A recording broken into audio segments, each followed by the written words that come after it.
Shalom, shalom, brothers and sisters. This is Elder from One Nation, One Power, coming back to you, brothers and sisters, one more time. You know, I'm coming back to do this little short video because I want to show you, all of you, how detached from reality we are. I did that last video showing the pictures of us being here before Columbus. And now I'm going to do this little short video for those of us that operate with the mindset of reason. If it's not proven scientifically, then you've been trained not to believe it. You've been taught how not to follow your spirit, but follow tangible things that you can see, touch, and smell. You've been taught how to operate with your senses instead of the Holy Spirit. But I'm going to do this short little clips. This is going to be some of the most important clips you ever seen in your life.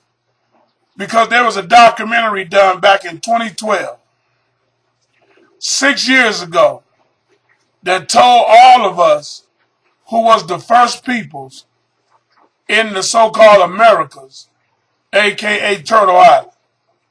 Now, the scientists told you we were the original people of this place.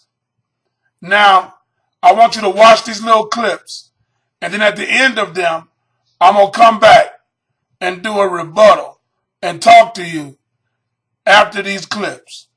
But remember, these people tell lies like it's candy, but they brag about the truth right in front of your face. This Elder Yield.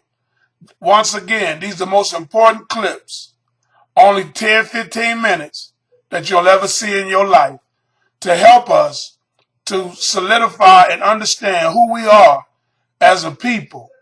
Because Yeshua said in the New Testament that there is nothing hid that shall not be revealed. I'm going to say that again.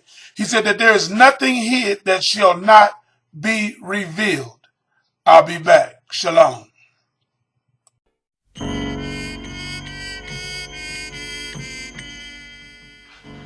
Professor! I got it open!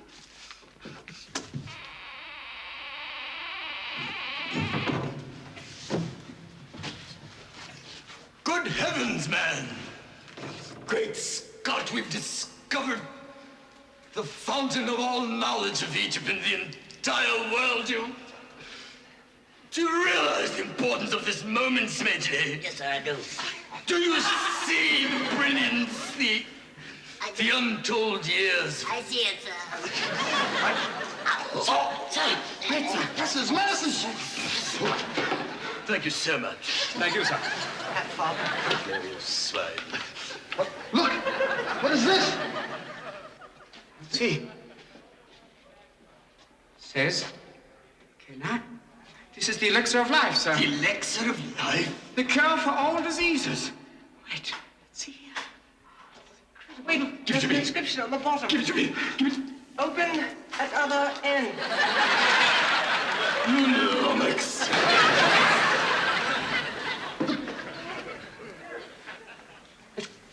This can't be, man.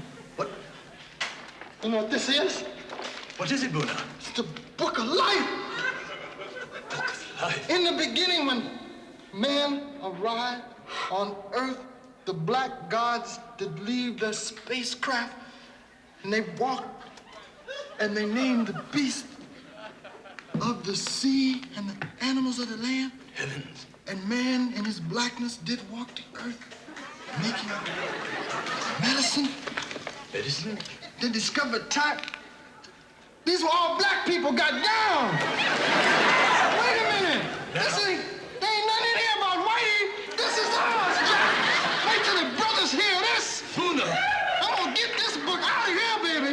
This tells me real tea. Buna, Check this out. control yourself, don't you see? What you mean, Jack? Look at this here. Black people started the music and the brain surgery back in the year 3 BC. Yes, of course, Buna. Man, they was getting down. This is it, brother. Yes, Everybody boss. gonna know about this.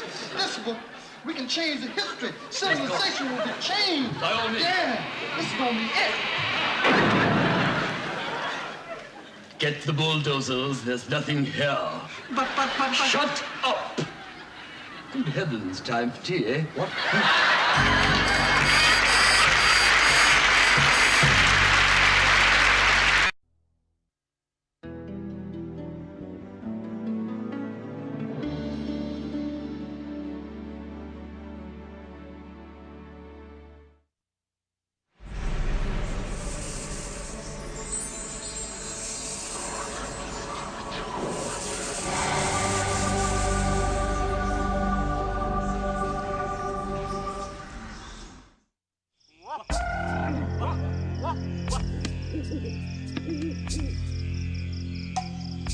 In the heart of the Brazilian wilderness lies a prehistoric rock shelter, decorated with thousands of strange paintings.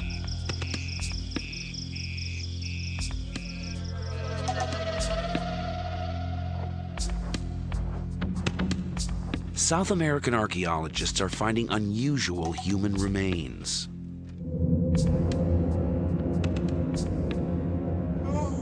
The skulls aren't European, but they aren't American Indian either.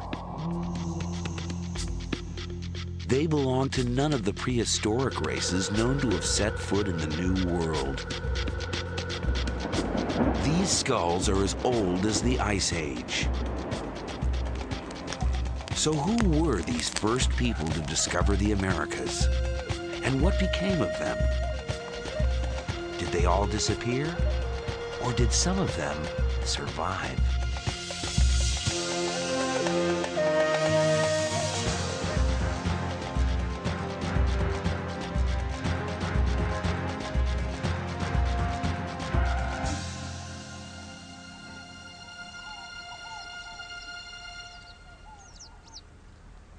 This is Serra da Capivara, a rocky outcrop of cliffs and valleys in a remote corner of northeast Brazil.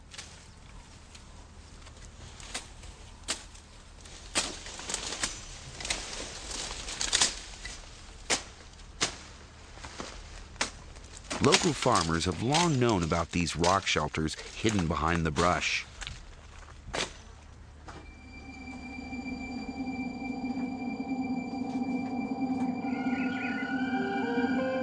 Shelter walls are decorated with scenes from everyday life.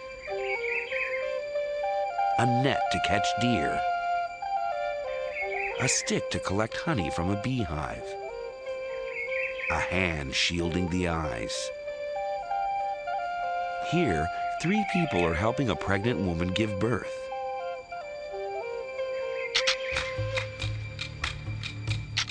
Some of the paintings are harder to interpret.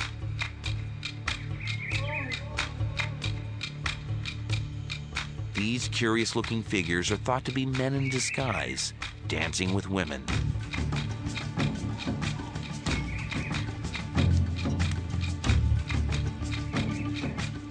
Other images show human figures with decorated bodies. Some wear masks. They hint at some kind of ritual.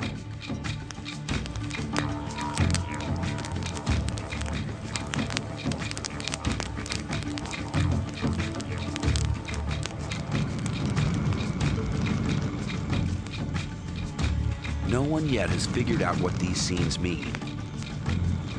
But local farmers claim to know who originally painted them.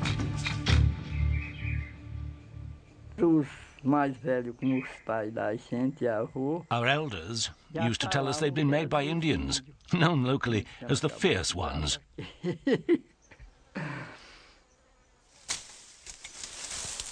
Indians were the obvious candidates.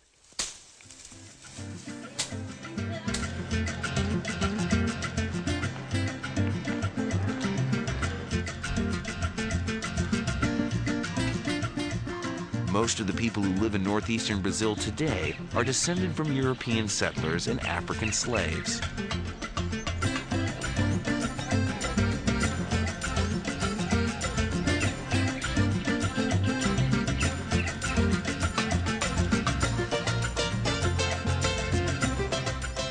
But these ancestral groups arrived in Brazil just 500 years ago.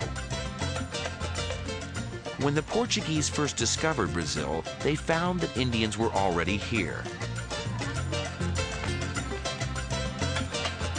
And a few of the local villagers are descendants of mixed marriages between Indians, farmers, and slaves.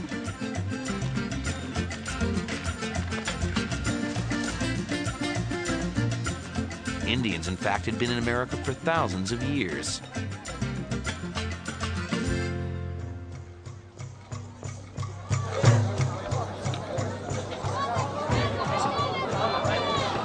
Scientists today can tell precisely when they arrived and from where. All native peoples in South and North America belong to a racial type known as Mongoloid. They're descended from the ancient peoples of Siberia.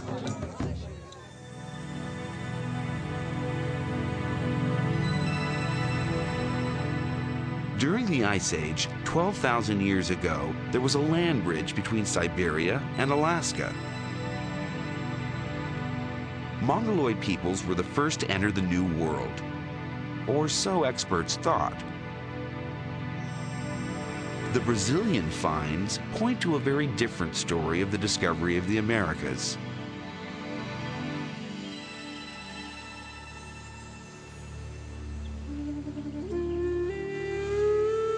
The paintings on these rock shelters are much older than the Indians.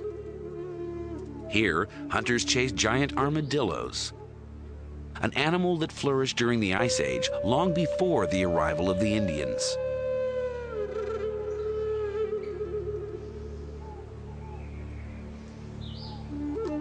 There's a playful feel to many of the scenes. Here, a group of men are standing on each other's shoulders, just like a circus act. And here, a rare romantic moment.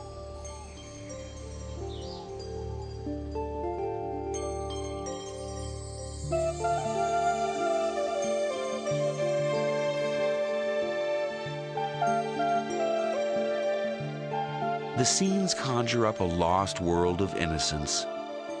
How long ago was this primeval paradise?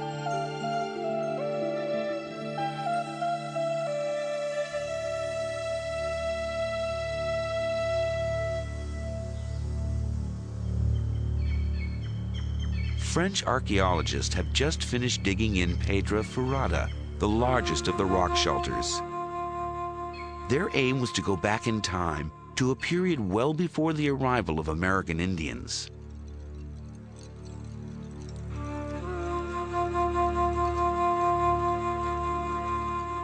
Every foot they dug took them thousands of years back into prehistory. When they reached layers 40,000 years old, they found these.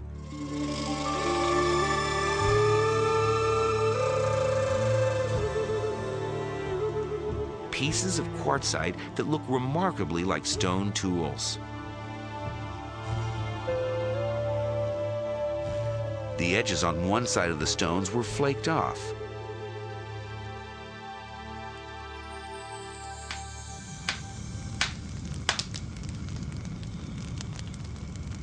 Were these stones shaped into cutting tools by human hands? If so, then the history of the discovery of the Americas would have to be rewritten. But if people had been here before the American Indians, surely there would be other traces of their presence. The archaeologists continued to dig, down to depths 50,000 years old. And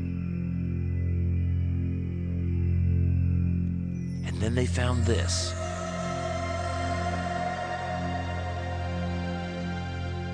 Fragments of animal bone and charcoal.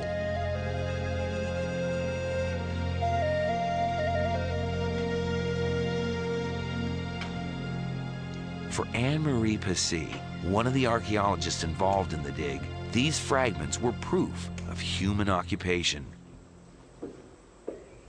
We found structures shaped like hearths. Next to the charcoal, depending on the period, we sometimes found food leftovers of animals they may have eaten.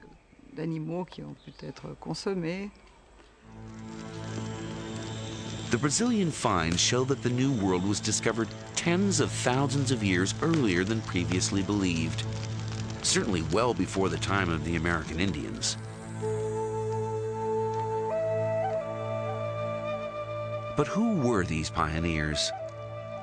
A much earlier wave of Mongoloids, or another race altogether? Clues to the identity of the first Americans are emerging in rock shelters in the northeast and southeast of Brazil.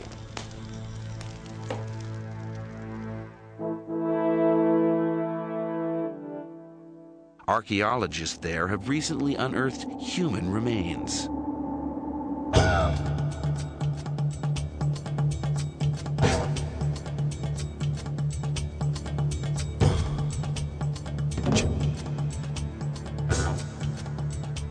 Prehistoric skulls were found buried in layers of soil 9,000 to 12,000 years old.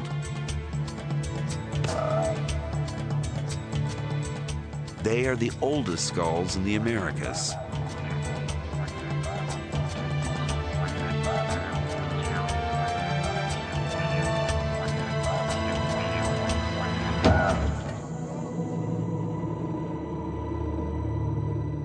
And this is the oldest of them all. The skull of a young woman nicknamed Luthia by scientists. Can she tell us who the first Americans were?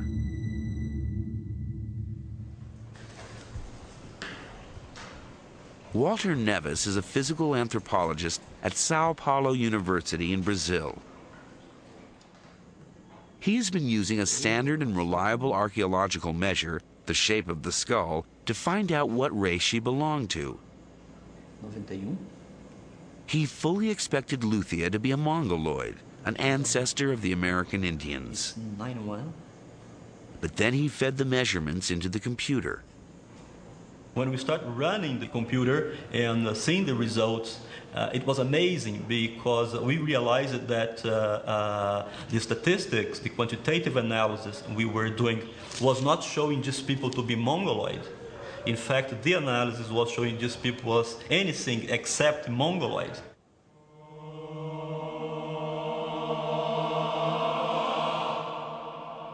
So who was Luthia? And where did she come from?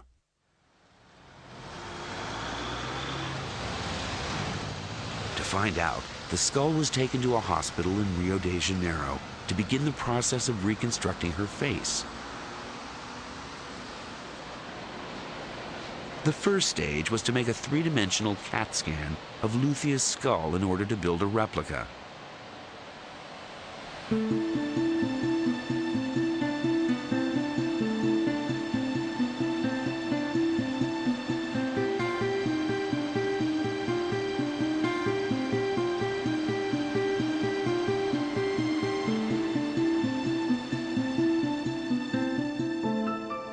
The cast was then given to Richard Neve of the University of Manchester in England, one of the world's leading forensic artists, to recreate her features.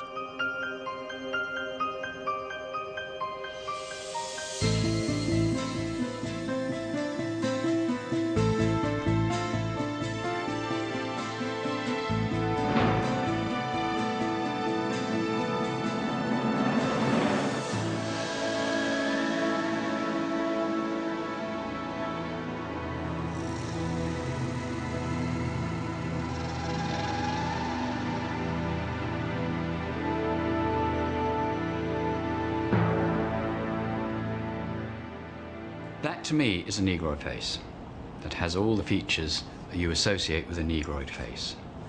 The proportions of the face, it doesn't say anything about it being a Mongoloid.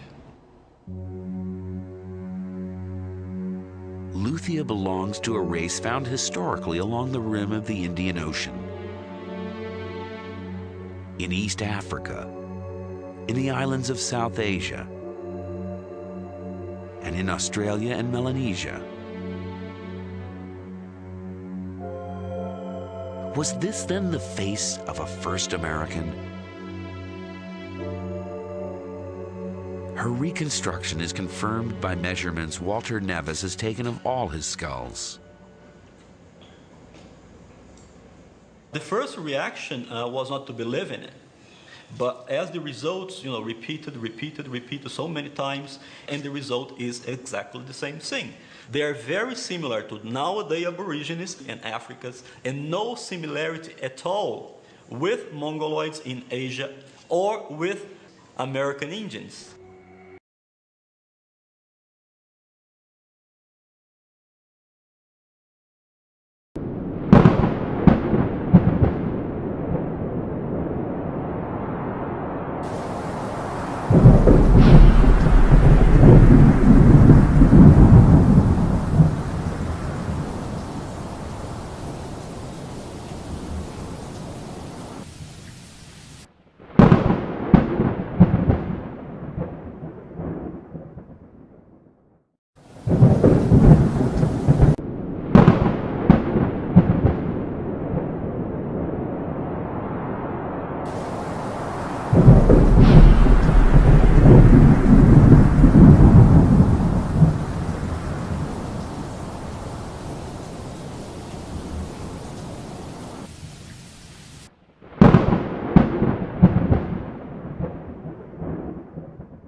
Welcome, and today I wanted to share a comment by Johnny Yash. Thank you, Johnny. If you have time, I found an article from the 1800s describing America being very old. It appears it's from the Franklin Repository, Chambersburg, Pennsylvania, July 7th, 1858, titled The Antiquities of America. Throughout the center, length and breadth of the country, washed as it is by the waters of two mighty oceans and abounding in natural resources, enormous beyond what is possible to conceive, we find much to admire in their aspect of beauty, of nature. And whether we travel from the distant shores of Maine to New Brunswick to the golden lands of California and the shores of the great Pacific, or from the bright crystal lakes of Minnesota to the orange groves of Florida, we behold throughout the immense extent the feature of nature, grand and beautiful in every aspect. The mineralogist, the geologist, the naturalist, and even the botanist all have a rich field here. Strange as it may appear, America abounds in antiquities so extensive, so beautiful and majestic, as to rival those of Thebes of Nineveh. Ruins of ancient cities of immense extent, fortifications, mounds and pyramids, temples with walls built of hewn stone, showing a refined taste in architecture, and adorned with human figures, beautifully executed, large altars ornamented with hieroglyphs probably giving a record of those who reared them, but which no man has been able to decipher.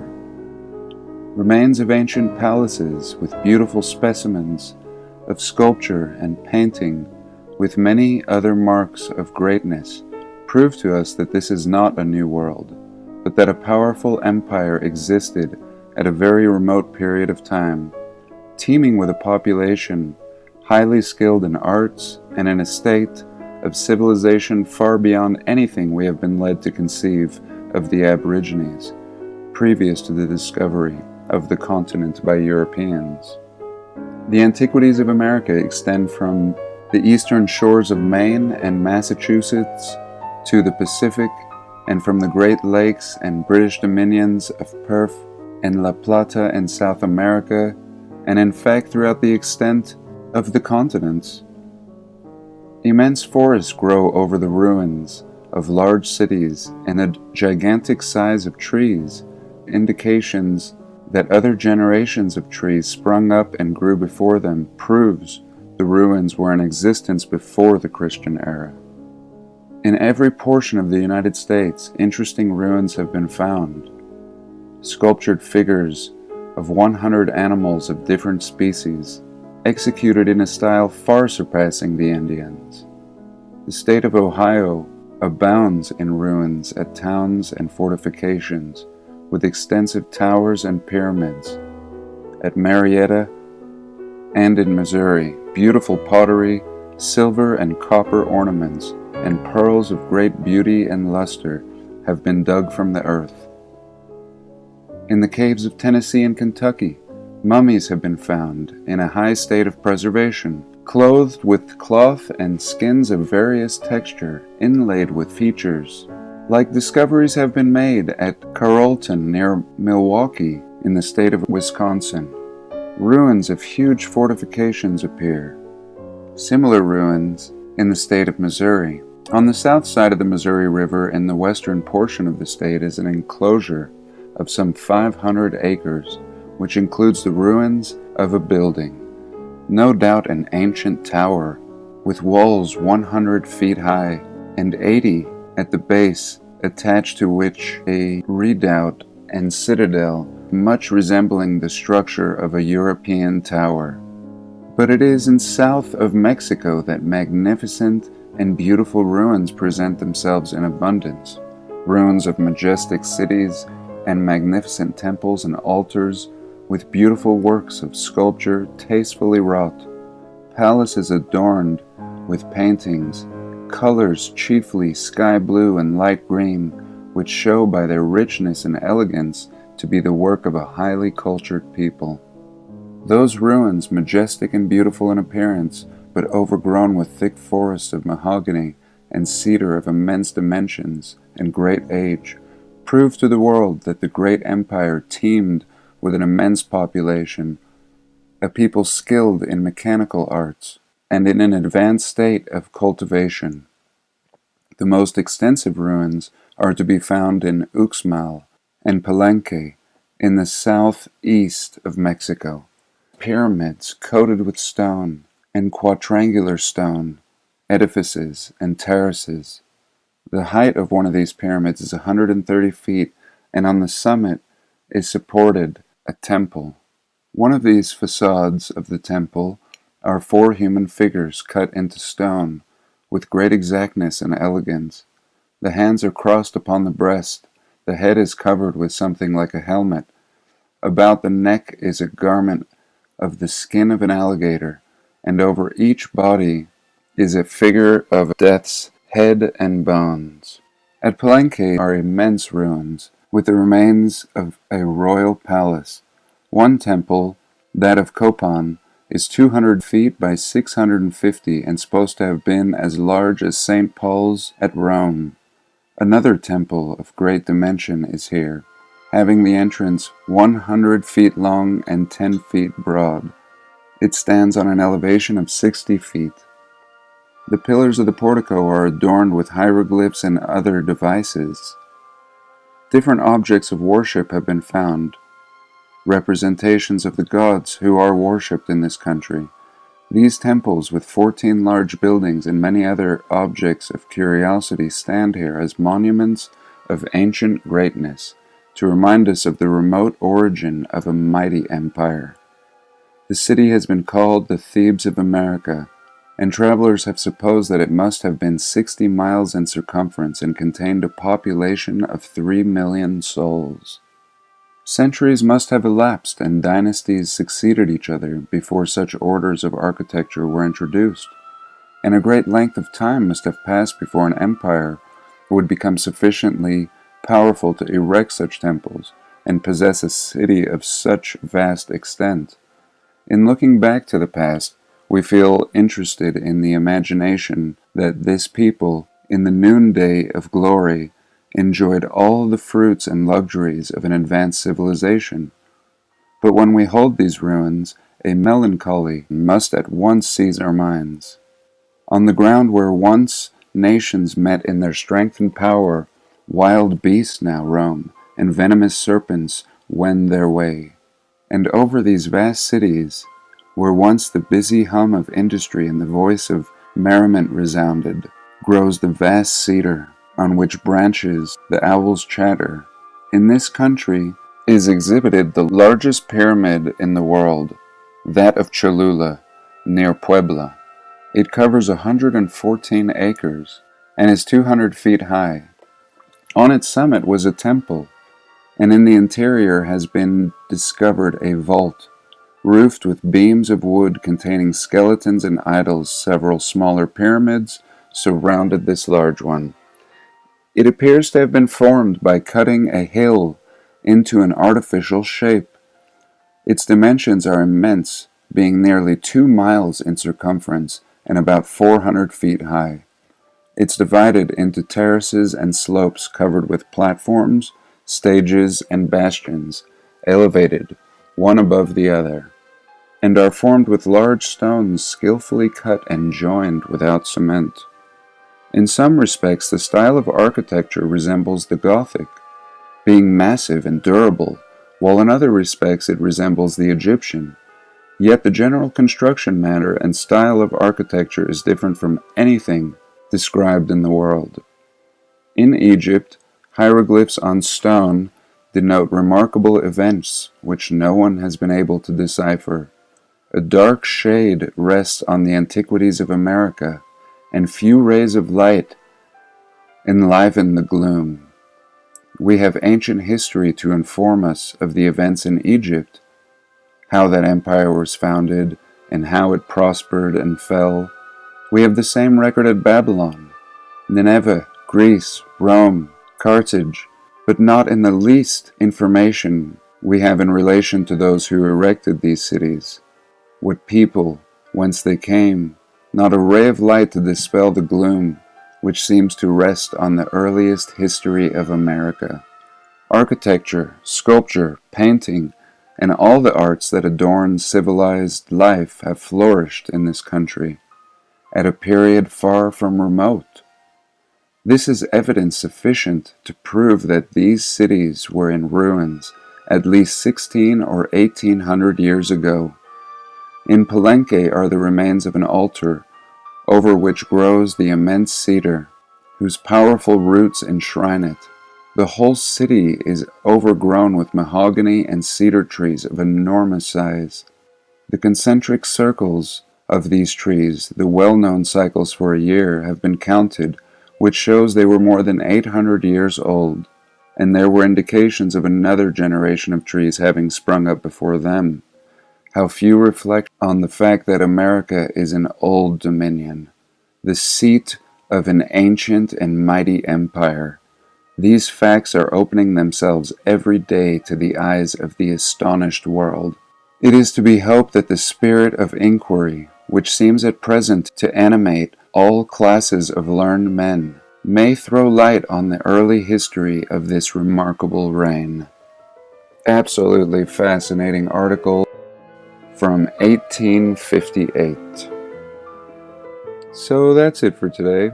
I do hope you enjoyed. Have a blessed day, and please like, comment, and subscribe.